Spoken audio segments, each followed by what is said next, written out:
तो अब शुरू करते हैं। एक इम्पॉर्टेंट टॉपिक है जिसको हम लोग क्या बोलते हैं, रिलायबिलिटी। ठीक है, तो रिलायबिलिटी के बारे में पहले जान लेते हैं कि रिलायबिलिटी क्या होता है। जैसे कि देखिए, अगर बहुत बड़ा कंपोनेंट जैसे कि एरोप्लेन होता है तो बहुत सारे प्रोडक्ट से बना होता है। अच्छा, हर एक प्रोडक्ट जो है, हम लोग एक चीज़ जानते हैं, कोई टाइम के साथ क्या होता है, डिग्रेड करेगा। कोई भी चीज़ तो ऐसा नहीं है कि टाइम अगर इनफाइनाइट पे आप चले जाएं, अभी जीरो टाइम पे वो बना हुआ है, हो सकता है अभी उसकी लाइफ बहुत अच्छी होगी, अभी से उसका प्रोबेबिलिटी है कि वो बहुत आगे तक जाएगा। लेकिन आगे जैसे जैसे टाइम जाएगा, प्रोडक्ट क्या होता है, ख़राब होता है। अब एक एरोप्लेन जो है वो बहुत सारे पार्ट से बना होगा। एक बात बताइए कि जो प्रोडक्ट जितना तेज़ी से डिग्रेड होगा, अगर बहुत सारे पार्ट्स में से अगर एक पार्ट उसका, अगर एरोप्लेन का, अगर ऐसे एक एरोप्लेन है, ठीक है, उसके बहुत सारे पार्ट्स हैं। जो पार्ट्स, हर एक पार्ट की एक डेफिनेट लाइफ होगी, और ये लाइफ क्या हो जाएगी, ये इनवर्सली प्रोपोर्शनल क्या होती है, टाइम के। तो टाइम के साथ क्या हो जाएगा, उसका प्रोबेबिलिटी भी घटेगा सरवाइव करने का। अगर ढेर सारे प्रोडक्ट से बना है तो ढेर सारे प्रोडक्ट को मिला करके पूरे एरोप्लेन की एक रिलायबिलिटी होगी, एक प्रोबेबिलिटी होगी। तो हम लोग क्या कर सकते हैं, कंपैरिजन कर सकते हैं दो अलग अलग एरोप्लेन्स का, कि किसकी रिलायबिलिटी, जिसकी रिलायबिलिटी अच्छी किसकी होगी, जो कि जिसकी प्रोबेबिलिटी अच्छी होगी। यही इसी चीज़ के बारे में हम लोग को इस टॉपिक के अंदर पढ़ना है कि किस तरीके से कंपोनेंट्स को जोड़ करके अलग अलग कॉम्बिनेशंस बना करके हम लोग बनाएं और रिलायबिलिटी इतनी अच्छी बना लें ताकि कि हमारा प्रोडक्ट मार्केट में क्या कर सके, सस्टेन कर सके, साथ में हमारा प्रोडक्ट सेफ भी हो। ठीक है, तो रिलायबिलिटी की जो बेसिक डेफिनेशन है उसको हम लोग बोलते हैं कि it can be defined as the probability, इस पे फोकस करना है हम लोग को, प्रोबेबिलिटी के ऊपर। It can be defined as the probability that a product will perform its required function under specific condition for a certain period of time. देखिएगा कीवर्ड्स क्या क्या है कि ये प्रोबेबिलिटी है। पहली चीज तो first thing is that it is a probability product has to perform its required function, जो उसको काम मिला है वो करे, कब करे वो उस पर ध्यान देना है।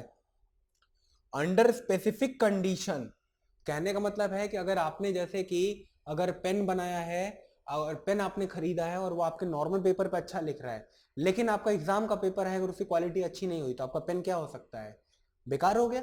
इसका मतलब क्या होगा, under specific condition for a certain period of time. यानी कि अभी तो पेन अगर आपने नया नया खरीदा ठीक है, लेकिन ऐसा ना हो कि कल खराब हो जाए वो जा करके। तो एक फिक्स पर्टिकुलर टाइम तक कोई प्रोडक्ट चलेगा उस एक्चुअल एनवायरनमेंट में, उसकी जो प्रोबेबिलिटी होगी वो उसको क्या बोलेंगे, रिलायबिलिटी। ठीक है ना। क्या क्या चीज हम लोगों ने इसमें फोकस किया, इसके अंदर हम लोगों ने फोकस किया रिक्वायर्ड फंक्शन।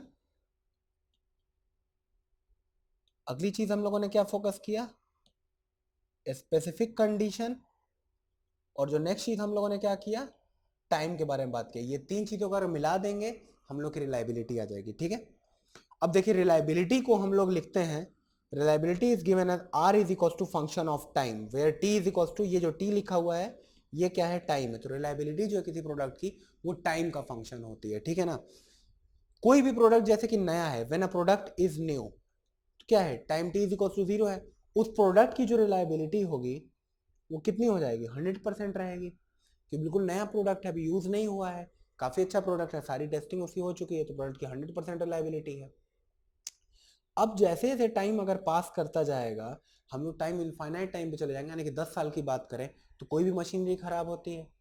तो अगर हम लोग काफी लंबे टाइम तक चले जाएंगे तो आर इनफाइनाइट कितना हो जाएगा, T is equal to infinite, जब वेन वेरी ओल्ड प्रोडक्ट अगर हो जाएगा तो उसकी रिलायबिलिटी क्या हो जाएगी, 100%, 0% हो जाएगी।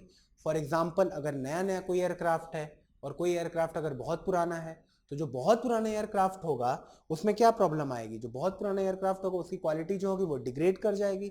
अगर क्वालिटी जो डिग्रेड कर जाएगी, उस कंडीशन में क्या होगा कि उसकी रिलायबिलिटी क्या हो जाएगी, इनफाइन जीरो हो जाएगी। यानी कि हम लोग क्या कर देंगे, we can not rely on that product. ठीक है ना, हम लोग नहीं रिलाई कर सकते हैं। ठीक है, अब आइए, no product is guaranteed with 100% certainty, obvious ही बात है। लेकिन however companies know that high reliability is important part of customer oriented quality and try to build it in the product design। देखिए, रिलायबिलिटी ऐसा है कि कोई कंपनी आपको नया नया प्रोडक्ट दे रही है, तो ऐसा नहीं कि शॉपकीपर आपको बोलता है कि सर आप लेके जाइए हमेशा ऐसा अच्छा रहेगा। अगर वो ऐसा बोल रहा है तो आपके साथ गलत किया जा रहा है। देखिए, अगर रिलायबिलिटी जो है वो शुरू में ही अच्छी होगी, अब हर एक कंपनी को ये चीज़ पता है कि रिलायबिलिटी जो है वो कोई लॉन्ग लास्टिंग चीज नहीं है 100%, हर चीज डिग्रेड करेगा। लेकिन अगर फिर भी अपनी ओर से कोशिश करके अगर आप प्रोडक्ट अगर आप बना रहे हैं और आपका प्रोडक्ट जो है वो अच्छा है, अगर उसकी रिलायबिलिटी क्या है, बेटर है, तो इसका मतलब क्या हो जाएगा, अगर आपके प्रोडक्ट की रिलायबिलिटी अगर बेटर होगी तो कस्टमर क्या करेगा, आपके प्रोडक्ट को परचेज करेगा। ओके, आइए देखते हैं एक और चीज। अगर हम लोग रिलायबिलिटी को नहीं ऐड करेंगे मटेरियल में, तो हम लोग को बहुत ज्यादा फैक्टर ऑफ सेफ्टी ऐड करना पड़ेगा। ये आपके डिजाइन का टॉपिक है, जो आपके जनरल स्टडीज का एक टॉपिक है डिजाइन। लेकिन देखिए फैक्टर ऑफ सेफ्टी का बेसिक मतलब यही होता है कि जो मैक्सिमम जितना वो मटेरियल स्ट्रेस झेल सकता है और जो अलाउेबल स्ट्रेस होता है, जैसे कि मान लीजिए कि आपका मटेरियल जो है उसके ऊपर एक्चुअल लोडिंग 450 न्यूटन पर मीटर स्क्वायर का है और अलाउ कर रहे हैं हम लोग 150 न्यूटन पर मीटर स्क्वायर, इतना स्ट्रेस अलाउ कर रहे हैं, तो फैक्टर ऑफ सेफ्टी कितनी हो जाएगी, 3 की हो जाएगी। इसका मतलब क्या है, फैक्टर ऑफ सेफ्टी 3 देने का मतलब ये है, इसका मतलब ये है कि आप अपने पार्ट्स को क्या कर रहे हैं, बल्कि बना रहे हैं। तो अगर जो प्रोडक्ट लाइट वेट का है वो ज्यादा अच्छे से आप यूज कर पाएंगे, जो प्रोडक्ट बल्कि हो जाएगा वो आप क्या करेंगे, थोड़ा हैवी हो जाएगा, जैसे ऑटोमोबाइल हो गया। अब ऑटोमोबाइल के अगर पार्ट्स में अगर नो रिलायबिलिटी, तो क्या हो जाएगा, फैक्टर ऑफ सेफ्टी आपको बढ़ाना पड़ेगा, यानी आपको क्या करना पड़ेगा, वेट कंपोनेंट्स का क्या करना पड़ेगा, इंक्रीज करना पड़ेगा। अगर आपका वेट इंक्रीज हो जाएगा तो क्या इंक्रीज हो जाएगा, मास इंक्रीज हो जाएगा। और अगर आपका मास इंक्रीज हो जाएगा तो आपकी ऑटोमोबाइल का माइलेज रिड्यूस हो जाएगा।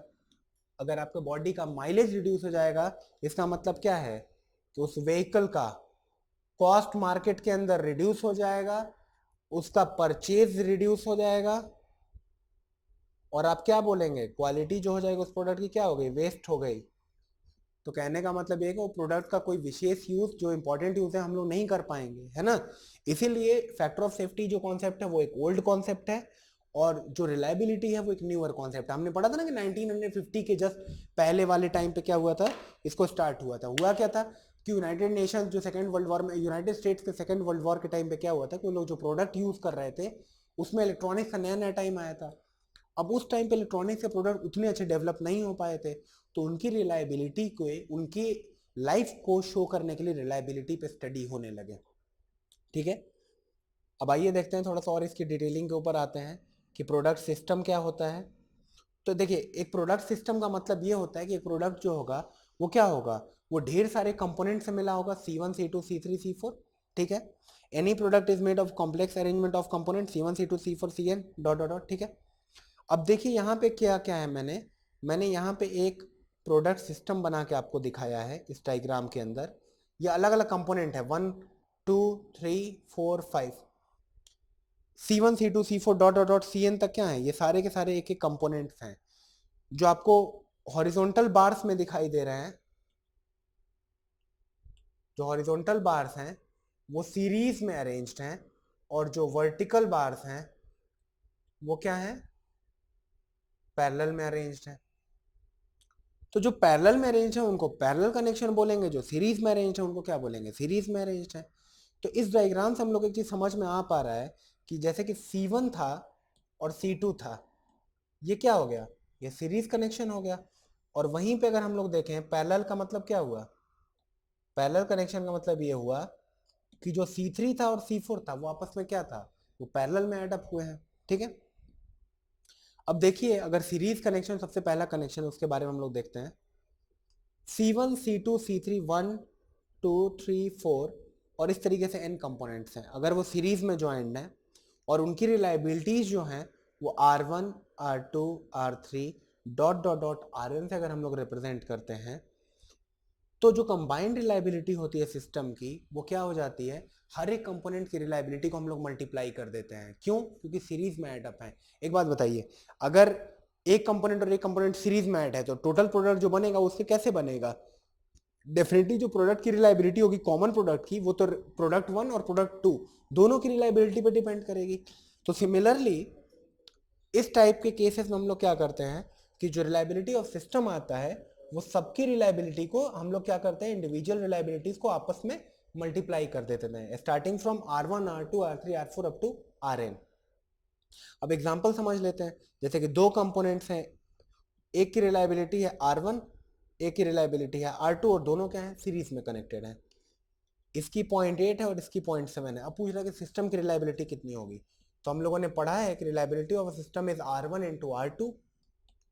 तो रिलायबिलिटी ऑफ सिस्टम क्या हो जाएगा, 0.8 इंटू 0.7 इज इक्वल टू 0.56। तो इसका मतलब ये आया कि दो प्रोडक्ट्स हैं, अगर उसमें से जो छोटा वाला प्रोडक्ट है अगर उसकी रिलायबिलिटी देखिए अगर 0.7 थी और 0.8 थी, सिस्टम की रिलायबिलिटी कितनी आ गई, रिड्यूस हो गई। इस तरीके से अगर बहुत सारे कंपोनेंट्स अगर हम लगा देंगे, जैसे सपोज करो आपकी 0.8 अगर बहुत सारे प्रोडक्ट अगर 10 प्रोडक्ट्स होते तो रिलायबिलिटी कितनी आती, 0.8 टू द पावर 10, बहुत ही ज्यादा रिड्यूस हो जाती। ठीक है, एक और एग्जांपल से हम लोग समझते हैं। जैसे कि अगर रिलायबिलिटी ऑफ सिस्टम जो है वो 0.4 दिया हुआ है और इस तरीके से तीन कंपोनेंट्स हमारे सीरीज में जुड़े हुए हैं, ठीक है ना, इसकी रिलायबिलिटी है 0.9 और R2 जो है वो R3 की रिलायबिलिटी के बराबर है। तो लेट कर लिया कि R है उनकी रिलायबिलिटी को। ठीक है, क्वेश्चन में हम लोग को दिया गया है कि जो पूरा सिस्टम है उसकी रिलायबिलिटी कितनी दी हुई है, 0.4। तो हम लोगों को पहले से फॉर्मूला पता है कि रिलायबिलिटी ऑफ जो सिस्टम है वो सीरीज कनेक्शन में सारी रिलायबिलिटीज को मल्टीप्लाई कर देते हैं, तो सीरीज का कनेक्शन का सिस्टम का रिलायबिलिटी आ जाता है। तो अगर सिस्टम की रिलायबिलिटी 0.4 है, ये क्या हो जाएगा 0.9 इंटू आर स्क्वायर। देखिए यहां से क्या हो जाएगा, that means R is equal to 4 divided by 9 R square. तो इंडिविजुअल आर की वैल्यू कितनी आ जाएगी, 2/3। दैट मीन्स 66.6% क्या हो जाएगा, इंडिविजुअल प्रोडक्ट्स का रिलायबिलिटी हो जाएगा। इस टाइप से भी क्वेश्चन आपको एग्जाम में फ्रेम करके आ सकता है। एक और क्वेश्चन जैसे करते हैं, आइए देखिए कि क्वेश्चन के अंदर क्या दिया हुआ है कि रिलायबिलिटी ऑफ अ सिस्टम आपको दे दिया है और रिलायबिलिटी का एक रिलेशन अगर आपको मिल गया है। अब हम लोग को क्या निकालना है, सेम सीरीज कनेक्शन है 1 2 एंड 3। तो देखिए रिलायबिलिटी ऑफ जो सिस्टम है वो दे दिया है 0.2। अब हम लोग को पता है सीरीज कनेक्शन में क्या होता है, R1 into R2 into R3। तो देखिए यहां से क्या हो जाएगा, 0.2 is equal to R into, अगर इफ सपोज कि हम लोगों ने R1 को अगर हम लोगों ने R मान लिया है तो R2 क्या हो जाएगा R/2 और R3 क्या हो जाएगा R/3। ठीक है, हम लोगों ने जब डिड्यूस कर लिया तो सारी रिलायबिलिटीज को मल्टीप्लाई कर दिया, तो ये क्या हो गया R³ is equal to 6 into 0.2 that is 1.2।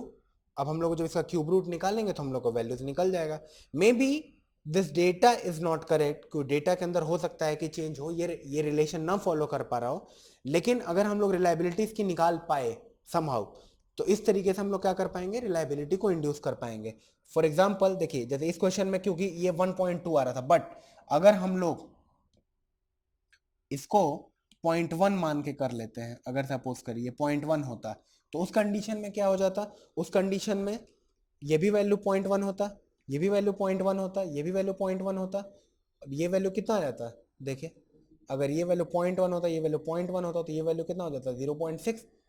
हम लोग क्यूब रूट निकाल लेते, क्यूब रूट निकाल के एक आर की वैल्यू आ जाती, तो बाकी सारी रिलायबिलिटीज को हम लोग क्या कर लेते, फाइंड आउट कर लेते। अब देखिए तो अभी तक के तीनों एग्जांपल्स में एक चीज हम लोग को समझ में आ गई है कि जो रिलायबिलिटी सिस्टम की रिलायबिलिटी आ रही है सीरीज कनेक्शन के अंदर, वो या तो लेस देन होगी या इक्वल हो सकती है रिलायबिलिटी ऑफ इंडिविजुअल कंपोनेंट्स के, जब वो सीरीज में कनेक्टेड हो। तो कहने का मतलब ये है कि या तो वो रिलायबिलिटी के बराबर होगा और रिलायबिलिटी से कम होगा। अब एक डाउट आता है कि इक्वल कैसे हो सकता है, कम तो हम लोग को दिख गया था कि सारे एग्जाम्पल्स में कम हो रही थी रिलायबिलिटी। तो पहले हम लोग ये देख लेते हैं कि जो रिलायबिलिटी का जनरल मॉडल है वो क्या है, वो इसको फॉलो कर रहा है। ठीक है, अगर क्वेश्चन आता है दिमाग के अंदर कि Rn को हम लोग R1 के बराबर कैसे शो कर सकते हैं, तो देखिए उस कंडीशन में क्या होगा, R1 जो है वो इंडिविजुअल कंपोनेंट्स की रिलायबिलिटी के बराबर कैसे हो सकता है, कब हो सकता है, जब या तो सारे कंपोनेंट्स हैं उनकी रिलायबिलिटी 100% हो जाए, सबके सब 100% एफिशिएंट है, या दूसरी चीज क्या हो सकती है कि जब केवल एक ही सिंगल कंपोनेंट हो उसके अंदर। अगर सिंगल कंपोनेंट होगा तो हम लोग को पता है कि रिलायबिलिटी अगर सिस्टम क्या होता है, अगर सिंगल कंपोनेंट होगा तो हम लोग को पता है कि reliability of system is individual reliability 100% हो सकता है। दूसरा कंडीशन क्या है कि जब सारे कंपोनेंट जो होंगे उनकी रिलायबिलिटी 100% हो जाए, तो उस कंडीशन में आर सिस्टम क्या हो जाएगा 1 टू द पावर n इसकी वैल्यू कितनी आ जाएगी 1, यानी कि क्या हो जाएगा 100% रिलायबिलिटी हो जाएगी। ठीक है, एक थर्ड पॉइंट और एक बहुत ही इंपॉर्टेंट पॉइंट जो कि हम लोग यहाँ पे समझ पाए हैं कि अगर सीरीज में अगर कंपोनेंट्स इंक्रीज करते जाएं तो एक टाइम ऐसा आएगा कि रिलायबिलिटी ऑलमोस्ट इक्वल टू 0 हो जाएगी। इसलिए एक चीज समझ में आता है कि अगर आप कोई बहुत ही ज्यादा क्रिटिकल प्रोडक्ट अगर मान लीजिए कि आप डेवलप कर रहे हैं, फॉर एग्जांपल ऑटोमोबाइल हो गया, या एविएशन के लिए अगर मान लीजिए कि अगर आप लोग जैसे कि अगर एरोप्लेन के फील्ड हो गई, एरोप्लेन डिजाइन की, या फिर मान लीजिए कि रेलवे इंजन के डिजाइन हो गया, इसके अंदर क्या है कि इसके अंदर हम लोग क्या करेंगे, we avoid components to be in series. क्यों, रीजन क्या है, क्योंकि सेफ्टी के ऊपर हम लोग कॉम्प्रोमाइज करेंगे। अगर बहुत सारे कंपोनेंट्स एक साथ सीरीज में ऐड कर देंगे तो टोटल रिलायबिलिटी रिड्यूस कर जाएगी। टोटल रिलायबिलिटी अगर रिड्यूस कर जाएगी तो प्रोबेबिलिटी ऑफ अ प्रोडक्ट कि वो अपना जो गिवन लाइफ टाइम है वो कर पाएगा, वो नहीं कर पाएगा, उससे क्या हो जाएगा कि एक्सीडेंट होने के चांसेस बढ़ जाएंगे। इसीलिए रिलायबिलिटी की फील्ड जो है वो बहुत ही तेजी से क्या होती जा रही है, इंपॉर्टेंट होती जा रही है। ठीक है, ओके, थैंक यू। तो दोस्तों अभी तक हम लोगों ने कल तक पढ़ा था कि रिलायबिलिटी जो होती है वो सीरीज सिस्टम में कैसे करते हैं। अगर ढेर सारे कंपोनेंट एक साथ सीरीज में लगे हुए होते हैं तो जो टोटल रिलायबिलिटी ऑफ सिस्टम आती है वो इंडिविजुअल रिलायबिलिटीज़ को मल्टीप्लाई करके हम लोग फाइनल रिलायबिलिटी निकाल लेते हैं।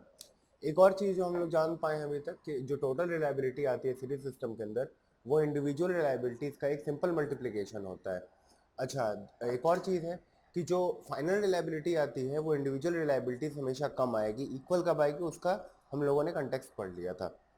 अब हम लोग जो है वो एक दूसरे टाइप की रिलायबिलिटी के बारे में जानने जा रहे हैं कि क्या हम कभी भी किसी सिस्टम की रिलायबिलिटी को इंक्रीज कर सकते हैं। क्या हम रिलायबिलिटी को इंक्रीज कर सकते हैं? कहने का मतलब ये है कि जैसे कि अगर मान लीजिए कि आप हाईवे पे ड्राइव करने जा रहे हैं, अगर आपके पास सिंगल फ्यूल टैंक है और अगर सिंगल फ्यूल टैंक में अगर फ्यूल खत्म हो गया तो हम लोग की रिलायबिलिटी क्या हो जाएगी, व्हीकल की डिग्रेड कर जाएगी। तो उसके केस में अगर हम लोग अगर एक एक्स्ट्रा फ्यूल टैंक अगर हम लोग लेके चलते हैं तो इससे एडवांटेज क्या हो जाएगा कि एक तो कि एक लिमिटेड टाइम के बाद अगर हम लोग का फ्यूल खत्म होता है तो हम लोग क्या करेंगे, सपोज कर लिए ये वाला चैम्बर अगर फ्यूल का खत्म हो गया तो जो एक्स्ट्रा चैम्बर बचेगा, इस एक्स्ट्रा चैम्बर जो होगा इससे हम लोग क्या करेंगे, फ्यूल को यूटिलाइज कर लेंगे। तो इसका मतलब क्या होगा हमारा कि सिस्टम जो होगा वो सिस्टम डाउन नहीं होगा। एक और चीज़ हम लोग देखते हैं, अगर एग्जाम में अगर सपोज करिए आपसे एक सिंगल पेन लेकर के गए हैं और बाई द वे वो पेन काम करना बंद कर दिया, तो उस कंडीशन के अंदर हम लोग क्या करेंगे, अगर हमारे पास एक एक्स्ट्रा पेन है यानी अगर एक बफर स्टॉक है हम लोगों के पास, अगर हमारे पास एक बफर स्टॉक में रहेगा तो हम लोग उस बफर स्टॉक को यूज़ करके और अपने पर्पस को फुल कर लेंगे। तो कहने का मतलब ये है कि अगर हम लोग कुछ बैकअप लेकर के चल रहे हैं या कुछ रिडंडेंसी बना के चल रहे हैं अगर अपने सिस्टम के अंदर, तो वो कहीं ना कहीं जा करके हम लोग को हेल्प करने वाला है। और वो कैसे हेल्प करेगा, अगर कोई भी प्रोडक्ट हम लोग बनाएंगे तो अगर मान लीजिए कि अगर एक कंपोनेंट फेल हुआ तो अगर उस कंपोनेंट का बैकअप है तो तुरंत हम लोग क्या करेंगे, उसको यूटिलाइज कर लेंगे। एक इंपॉर्टेंट बात देखिए यहाँ पे लिखने वाली ये है और हम लोग नोटिस करेंगे यहाँ पे कि one important way to increase the reliability of the system is to build redundancy. ये जो रिडंडेंसी पॉइंट है काफ़ी इंपॉर्टेंट है क्योंकि ये एग्जाम्स में पूछा जा सकता है कि रिडंडेंसी को बिल्ड करने का मतलब क्या होता है। रिडंडेंसी को बिल्ड करने का मतलब ये होता है कि हम लोग क्या कर रहे हैं, बैकअप पार्ट यूज़ कर रहे हैं। Build redundancy in the product design in form of backups. तो अगर कभी भी बैकअप्स की बात आती है तो हम लोग क्या बोलेंगे, हम लोग के सिस्टम की रिलायबिलिटी इंक्रीज हो जाएगी। अब आइए देखते हैं पैरेलल कनेक्शन क्या होता है।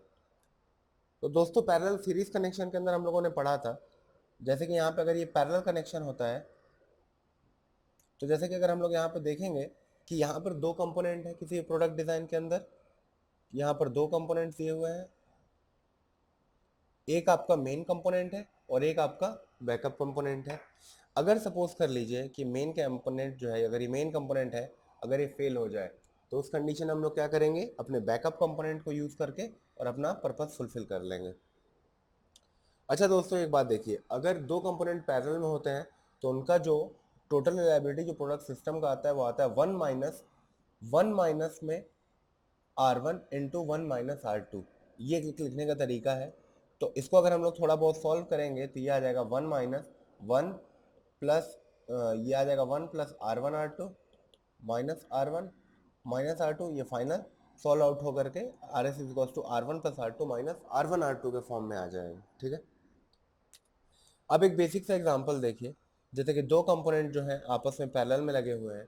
जिसमें कि जो उनकी इंडिविजुअल रिलायबिलिटीज़ हैं वो 0.4 है, जो इंडिविजुअल रिलायबिलिटी है वो 0.4 है, और एक रिलायबिलिटी 0.3 है। अगर हम लोग को इस प्रोडक्ट सिस्टम का, अगर ये मान लीजिए इस तरीके से अगर हम लोगों ने प्रोडक्ट सिस्टम बना लिया है और इस सिस्टम की रिलायबिलिटी अगर हम लोग को चेक करनी हो तो हम लोग कैसे चेक करेंगे? R1 हम लोग को पास पहले से मेथड पता है, R1, ये देखिए R1 0.4 plus R2 0.3 minus 0.12, 0.12 means R1 into R2, so this will B 58.58, यानी कि रिलायबिलिटी जो पैरेलल सिस्टम में आई वो कितनी है? 58% है। अब एक बात बताइए, क्या इन दोनों में से किसी भी कंपोनेंट की रिलायबिलिटी इतनी थी? नहीं थी। यानी कि एक तो आइडिया हम लोग को लगने लगा कि अगर हम लोग पैरेलल सिस्टम यूज़ करेंगे तो पैरेलल सिस्टम के केस में जो सिस्टम की रिलायबिलिटी आएगी वो इंडिविजुअल कंपोनेंट की रिलायबिलिटी से ज़्यादा आएगी। अब अगर n नंबर ऑफ कंपोनेंट्स अगर इस सिस्टम के अंदर में हो, n नंबर मीन्स 1 2 3 4 से लेकर के n तक के आइटम्स हो, तो उस कंडीशन में जो रिलायबिलिटी ऑफ सिस्टम जो आता है वो आता है, वहाँ पर हम लोगों ने सिर्फ 1 माइनस R1 1 माइनस R2 के टर्म्स लिए थे क्योंकि दो कंपोनेंट थे।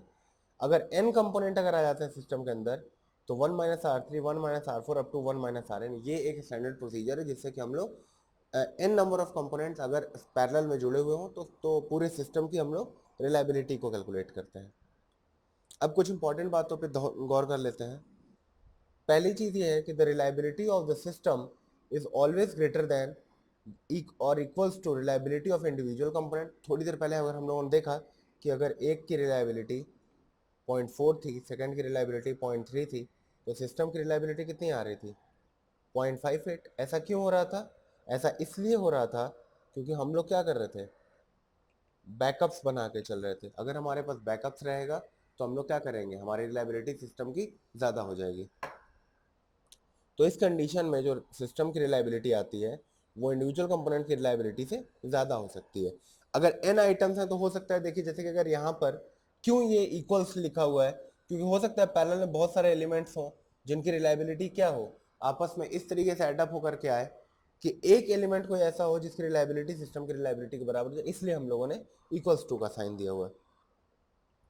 अब नेक्स्ट चीज हम लोग देखते हैं, as number of components increases the reliability of the system increases. कैसे? फॉर एग्जांपल देख लीजिए, अगर पहली बार में केवल R1 और R2 थे और R2 था तो हम लोग का सिस्टम का रिलायबिलिटी कितना आ रहा था? 0.58 आ गया था। अब अगर सेकेंड केस देख लीजिए, 0.4, R2 is equal to 0.3 and R3 is equal to suppose करें 0.3, तो इस सिस्टम की रिलायबिलिटी कितनी हो जाएगी? 1 माइनस R1 कितना हो जाएगा? 0.6 इंटू 1 माइनस 0.3 कितना हो जाएगा? 0.7 into 0.7, this will be equals to 1 minus 0.42 into 0.7, this equals to 1 minus, this will be almost equals to 0.7 means. अब देखिए पहले बार जो केवल दो कंपोनेंट का सिस्टम था उसकी रिलायबिलिटी 58% आई थी। जब तीन कंपोनेंट हम लोगों ने कर लिए थे तो रिलायबिलिटी कितनी आ गई थी? ऑलमोस्ट 70%। यानी कि ये जो स्टेटमेंट था कि अगर नंबर ऑफ कंपोनेंट्स इंक्रीज करते जाएंगे तो रिलायबिलिटी ऑफ सिस्टम इंक्रीज करता जाएगा, ये हम लोगों ने यहाँ पे जस्टिफाई कर लिया है कि किस तरीके से वो उसमें हेल्प आउट कर रहा है। अब आइए देखते हैं सीरीज पैरेलल कनेक्शन क्या होता है। अगर एक साथ अगर पैरेलल में भी कुछ अगर चीज़ें जुड़ी हुई हों और सीरीज में भी अगर चीज़ें जुड़ी हुई हों तो उस कंडीशन में हम लोग किस तरीके से सिस्टम की रिलायबिलिटी को कैलकुलेट करेंगे। तो जैसे कि ये एक एग्जांपल है, यहाँ पे हम लोग एक प्रोडक्ट सिस्टम को देख पा रहे हैं। यहाँ पे इस डायग्राम को देख करके हम लोग को समझ में आएगा कि एलिमेंट्स 1 और 2 जो हैं, यहाँ पे 1 और 2 जो हैं वो किस में एडेड है? वो सीरीज में एडेड है। और जो 2 एंड 3 है वो किस में एडेड है? पैरेलल में एडेड है। तो देखिए सबसे पहले हम लोग क्या करेंगे इस कंडीशन में, इसको करने का एक बहुत ही आसान तरीका है कि हम लोग फर्स्ट को जो कंपोनेंट है उसको सीरीज में ही रहने देते हैं और 2 और 3 का पैरेलल सिस्टम ड्रॉ कर लेते हैं। तो ये फर्स्ट कंपोनेंट की रिलायबिलिटी 0.7 है और 2 और 3 की रिलायबिलिटी कैसे दिखाएंगे हम लोग? R23 हो जाएगा R1, अगर पैरेलल सिस्टम होता है तो R1 plus R2 minus R1 into R2। तो इस कंडीशन में क्या हो जाएगा? 0.6 plus 0.5 minus R1 into R2, that means 0.6 into 0.5 is 0.3, so this will be equals to 1.1 minus 0.3, this will be equals to 0.8. And yes, we know that if the system is in parallel, then obviously the reliability of the system will always increase in comparison to individual reliabilities of the components. तो अगर ये rule हम लोग को पता है तो हम लोग इसको डायरेक्टली लिख सकते हैं 0.8. और अब देखिए सिस्टम वन, कंपोनेंट वन और कंपोनेंट टू और थ्री जो ज्वाइंट निकल के आया है, अब ये दोनों आपस में किस में आ जाएंगे? ये दोनों आपस में अगेन आ जाएंगे सीरीज में. अगर ये आपस में सीरीज में आ जाएंगे तो फिर से अब इस फाइनल सिस्टम R1 to 3 में हम लोग को सीरीज सिस्टम के बारे में पता है कि सीरीज सिस्टम के अंदर जो रिलायबिलिटी आती है वो इंडिविजुअल प्रोडक्ट से मल्टीप्लिकेशन के बराबर आती है. तो ये हो जाएगा R1 into R23 यानी कि 0.7 into 0.8 that will be equals to 0.56. यानी कि अब इस सिस्टम की जो रिलायबिलिटी आई वो 56% आ गई. आई होप कि क्लियर हो गया होगा. इसके अंदर हम लोगों ने 2 और 3 को एक साथ पैरेलल में कर लिया था और उसके बाद 1 और 2 और 3 को आपस में हम लोगों ने सीरीज अरेंजमेंट रखा था और उसके बाद फाइनली हम लोगों ने सिस्टम की रिलायबिलिटी को कैलकुलेट किया था. अब एक और एग्जांपल है, इस एग्जांपल पे थोड़ा सा ध्यान देते हैं. यहाँ पे सपोज करिए कि ये कंपोनेंट है ए, ये कंपोनेंट है बी, ये कंपोनेंट है सी, ये है डी, ये है ई एंड ये है एफ. अब अगर इस वाले केस में अगर हम लोग को रिलायबिलिटी निकालनी हो अगर सिस्टम की, तो देखिए हम लोग क्या करेंगे. सबसे पहले आप बताइए, यहाँ पर जो बी एंड सी है वो आपस में सीरीज में है. सिमिलरली ई एंड एफ क्या है आपस में सीरीज में है. और इसके बाद अगर हम लोग बी सी बना लेते हैं और ई एफ बना लेते हैं तो B C and E F आपस में किस में आ जाएंगे? पैरेलल में आ जाएंगे. उन दोनों का एक कंबाइंड सिस्टम बना लेंगे. इसके बाद a combined system and then D को एक साथ सीरीज में रख के हम लोग फाइनली इस सिस्टम की रिलायबिलिटी को कैलकुलेट कर लेंगे. तो जैसा कि देखिए यहाँ पे ये जो कंबाइंड सिस्टम बनेगा वो ए एलिमेंट का बनेगा, फिर इसके बाद बी सी आएगा, फिर यहाँ पर ई एफ आ जाएगा और यहाँ पे डी रहेगा. इसकी वैल्यू क्योंकि because B and C are in series तो रिलायबिलिटी कितनी हो जाएगी? 0.6 इंटू 0.5 यानी कि रिलायबिलिटी हो जाएगी 0.3. अगेन यहाँ पर भी रिलायबिलिटी हो जाएगी 0.3. यहाँ पे ए कंपोनेंट की रिलायबिलिटी 0.9 है, यहाँ पे डी कंपोनेंट की रिलायबिलिटी 0.9 है. अब देखिए B C and E F आपस में पैरेलल सिस्टम के अंदर जुड़े हुए हैं. तो अगेन ये सिस्टम जो आएगा, अगर यहाँ पे हम लोग इसको पैरेलल में अगर कनेक्शन करके देख पा रहे हैं तो ये हो जाएगा A then B C E F then D. This value is 0.9. अब देखिए पैरेलल सिस्टम में जो रिलायबिलिटी आती है R1 plus R2 minus R1 R2, तो ये जो आएगा RB2F ये आ जाएगा 0.3 plus 0.3 minus 0.09. That means this will be equals to 0.51. तो ये रिलायबिलिटी आ जाएगी 0.51. ये वैल्यू हम लोग को 0.9 दिया गया था. तो ये जो टोटल रिलायबिलिटी आएगी वो आ जाएगी 0.81 into 0.51. This will be almost equals to 0.42 something. That means the reliability will be almost 42% of the whole system की जो reliability आएगी वो 42% हम लोगों ने निकाल लिया. कैसे किया फिर से देख लेते हैं. BC को हम लोगों ने सीरीज में लिया था, EF को हम लोगों ने सीरीज में लिया था. जो कंबाइंड सिस्टम आया था BC एंड EF का वो हम लोगों ने आपस में पैरेलल में ले लिया था. A कंबाइंड सिस्टम और D को फिर से सीरीज में लिया और हम लोगों ने टोटल फाइनल रिलायबिलिटी निकाल ली थी. अब जैसे कि एक एग्जांपल और हम लोग देख लेते हैं.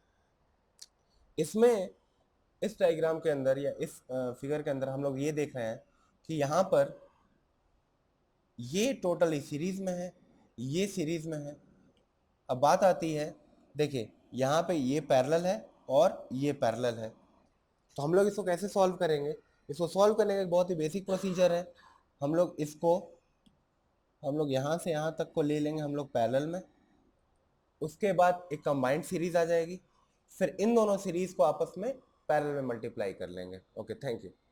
तो दोस्तों इस डायग्राम के अंदर हम लोगों ने देखा था कि यहाँ पर जो 7 एंड 9 है वो आपस में पैरेलल में है. देन उसके बाद 7 और 9 से अगर हम लोग सिस्टम को डिराइव कर लिया तो हम लोग का 5, 6, 7, 9, 8 एक साथ सीरीज में आ जाएंगे. सिमिलरली 1, 2, 3, 4 आपस में सीरीज में आ जाएंगे और इसको फिर हम लोग सॉल्व कर लेंगे. जैसे यहाँ पे हम लोगों ने 7 एंड 9 किया था तो 7 एंड 9 का जो रिलायबिलिटी क्योंकि ये पैरेलल में अगर जुड़े हुए हैं, अगर ये पैरेलल में अगर जुड़े हुए हैं तो रिलायबिलिटी 7 और 9 क्या जाएगी, 0.8 plus 0.5 minus 0.4, this will be equals to 0.9, तो इसकी रिलायबिलिटी आ जाएगी 0.9। इसकी रिलायबिलिटी हम लोग को पहले से पता थी, इसकी रिलायबिलिटी 0.6, इसकी रिलायबिलिटी 0.7। सिमिलरली 1 2 3 4 जो है वो क्या है, आपस में सीरीज में जुड़े हुए हैं, तो R1 to 4 की जो वैल्यू हम लोग कैलकुलेट करेंगे वो सबको आपस में क्या करेंगे, मल्टीप्लाई कर देंगे। That means 0.8 into 0.8 into 0.6 into 0.5, ये जो भी वैल्यू आएगी ये वैल्यू आ जाएगी, this will be equals to 0.64 times 0.3, this will be equals to 2 and this will be equals to 0.192। So अब ये वैल्यू आ जाएगी 0.192। 1 2 3 4 की रिलायबिलिटी हम लोगों ने निकाल ली 0.192। इसके बाद हम लोग क्या करेंगे, अब यहाँ पे अगेन इस वाली सीरीज को भी हम लोग सॉर्ट आउट करेंगे। तो 1 2 3 4 जो यहाँ पे जो हम लोगों ने इसको 1 2 3 4 को सॉर्ट आउट कर लिया, अब ये 6 के साथ में क्या है, ये अब ये 6 के साथ में यहाँ पे जैसे कि हम लोग देख रहे हैं, ये जो 1 2 3 4 हम लोगों ने ये जो कैलकुलेट कर लिया है, ये 1 2 3 4.192 आ गया है। अब ये 6 के साथ में पैरेलल में जुड़ा हुआ है, तो पहले हम लोग 1 2 3 4 6 को कैलकुलेट करेंगे। वो पैरेलल सिस्टम के लिए हम लोग का R1 2 3 4 6 जो आएगा वो आएगा 0.192 प्लस 0.6 माइनस 0.192 इंटू 0.6, जो भी वैल्यू आएगी मान लीजिए हम लोग यहाँ पे लिख लेंगे। इसके बाद हम लोग देख रहे हैं कि ये यहाँ से लेकर के यहाँ तक का सारा सिस्टम क्या है, आपस में सीरीज में एडेड है। तो सीरीज में अगर ये सिस्टम एडेड है तो हम लोग क्या करेंगे, सबको आपस में मल्टीप्लाई करके सिस्टम की कंबाइंड रिलायबिलिटी को कैलकुलेट कर लेंगे। एक चीज समझ में आया हम लोग को कि जब भी पैरेलल सीरीज रहेगी, पैरेलल सिस्टम रहेगा, जब भी हम लोगों के पास पैरेलल सिस्टम रहेगा तो पैरेलल सिस्टम के अंदर जो रिलायबिलिटी आती है इज कैलकुलेटेड फर्स्ट। देखिए कैसे, ये बहुत एक इंपॉर्टेंट लाइन है जो कि आपको रिलायबिलिटी के कैलकुलेशन के अंदर हेल्प करने वाला है। फॉर एग्जांपल देखिए, सबसे पहले हम लोगों ने कहाँ से स्टार्ट किया था, जो एकदम बेसिक एग्जांपल था, यहाँ पे बिकॉज ये दोनों ये यहाँ से लेकर बी एंड सी आपस में सीरीज में थे इसलिए हम लोगों ने कैलकुलेट कर लिया था। बट जब भी ओपन सीरीज अगर आती है, अगर ओपन टाइप का नेटवर्क रहता है, देखिए सबसे पहले हम लोगों ने क्या किया, 7 एंड 9 को आपस में क्या किया, पैरेलल में कैलकुलेट कर लिया। फिर 1 2 3 4 बिकॉज लीनियरली अरेंज थे तो उनकी वैल्यूज को हम लोगों ने कैलकुलेट कर लिया। अब देखिए फिर से यहाँ पे ये क्योंकि यहाँ पे क्या था, पैरेलल सिस्टम था, तो पैरेलल सिस्टम के होने की वजह से हम लोगों ने 1 2 3 4 6 को पहले पैरेलल में कैलकुलेट किया था और फिर कंबाइंड सीरीज बना ली थी। अब जैसे कि मान लीजिए आप यूपीएससी का एग्जाम दे रहे हैं और यूपीएससी के एग्जाम में क्योंकि स्टेटमेंट वाले क्वेश्चन तो आते ही है, तो अगर एक क्वेश्चन अगर हम लोगों से स्टेटमेंट 1 कोई बोल देता है कि in series system reliability always increases, यानी कि अगर बहुत सारे एलिमेंट्स अगर हम लोग ऐड कर देते हैं तो रिलायबिलिटी जो होगा सिस्टम का वो हमेशा इंक्रीज करेगा। ये स्टेटमेंट क्या है, अभी स्टेटमेंट के बारे में देखेंगे हम लोग। जो सेकंड स्टेटमेंट है वो इन parallel system reliability always increases. तो जो पहला स्टेटमेंट दिया हुआ है उसके अंदर बोला है कि सीरीज सिस्टम के अंदर रिलायबिलिटी ऑलवेज इंक्रीजेस, ये नहीं पॉसिबल है, क्योंकि अगर मान लीजिए सीरीज में दो कंपोनेंट अगर आप लोगों को जोड़ दिए जिसकी रिलायबिलिटी 0.4 और 0.3 है, तो कंबाइंड सिस्टम की रिलायबिलिटी 0.12 मीन्स केवल 12% आएगी, यानी कि सीरीज सिस्टम के अंदर रिलायबिलिटी क्या होती है, डिक्रीज होती है। तो statement 1 is false, statement 2 is correct. इसका जो करेक्ट ऑप्शन आएगा वो ऑप्शन डी आएगा। एक और स्टेटमेंट के ऊपर थोड़ा ध्यान देते हैं। स्टेटमेंट 1 बोला जा रहा है कि the reliability of a series system can not be increased, और जो दूसरा सिस्टम है in parallel system the component acts as a redundant unit. तो सेकंड स्टेटमेंट तो बिल्कुल सही है कि पैरेलल सिस्टम में हम लोग क्या करते हैं, हम लोग कैरी करते हैं बैकअप्स को, और ये जो बैकअप्स होते हैं ये क्या एक्ट करते हैं, रिडंडेंट यूनिट की तरीके से एक्ट करते हैं। और जब ये रिडंडेंट यूनिट की तरीके से एक्ट करते हैं तो उसकी वजह से क्या हो जाता है, उसकी वजह से होता है कि रिलायबिलिटी जो होती है, रिलायबिलिटी ऑफ सिस्टम जो हो जाती है वो इंक्रीज कर जाती है। ये तो पैरेलल सिस्टम का एक सिंपल सा कॉन्सेप्ट है। अब आता है सीरीज सिस्टम के बारे में कि ये लोग क्या कह रहे हैं कि रिलायबिलिटी ऑफ सीरीज सिस्टम के बारे में एक चीज बस हम लोग थोड़ा सा यहाँ पे ध्यान दे लेते हैं। अगर ये कंपोनेंट C1 था, ये C2 था, अगर इसकी रिलायबिलिटी अगेन हम लोग फिर से वही ले रहे हैं 0.4 एंड 0.3, तो पहले इसका रिलायबिलिटी कितना आ रहा था, 12% आ रहा था इस केस के अंदर। अब मैंने क्या किया, एक और कंपोनेंट को पैरेलल में ऐड कर दिया, ये कंपोनेंट C3 था। तो अब देखिए सबसे पहले हम लोग क्या करते हैं, सबसे पहले हम लोग करेंगे क्या, पैरेलल सिस्टम जो आएगा इसको कैलकुलेट कर लेंगे। ये 1 है, ये 2 है, ये 3 है। तो देखिए 2 और 3 बिकॉज आपस में पैरेलल हैं, तो R23 जो हम लोग को पहले से पता है R1 plus R2 minus R1 R2, तो ये वैल्यू जो हो जाएगी 0.3 plus 0.3 minus 0.9 0.09, so this will be equals to 0.51। अब देखिए 0.4 एंड 0.51 ये आपस में सीरीज में हो गए, तो अब जो सिस्टम की रिलायबिलिटी आएगी वो आ जाएगी 0.4 into 0.51, that means 0.204, that means 20.4% आ गई रिलायबिलिटी। अगर मैं इसको डबल डैश से डिनोट करता हूँ और अगर मैं इसको सिंगल डैश से डिनोट करता हूँ, तो हम लोग को क्या समझ में आया कि R S double dash is greater than R S dash, means reliability of series system can be increased।